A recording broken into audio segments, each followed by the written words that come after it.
Hello everyone, welcome to Techavro. Today in this video, I'm gonna show you how to disable dark mode in your Snapchat.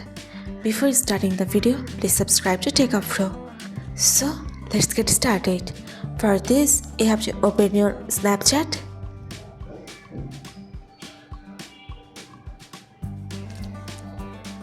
Now go to your account.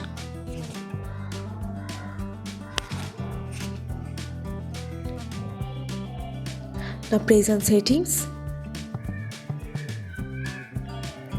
Now here you can see the option of app appearance. Click on this. If you want to disable your dark mode from your Snapchat, you just have to press here always light. Press on restart now.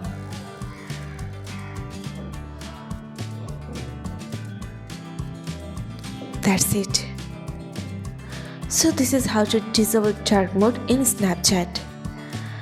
So guys, that's it. You can do this. I think this video is very helpful to you. If it was, then give a thumbs up and hit the subscribe button. And thanks for watching.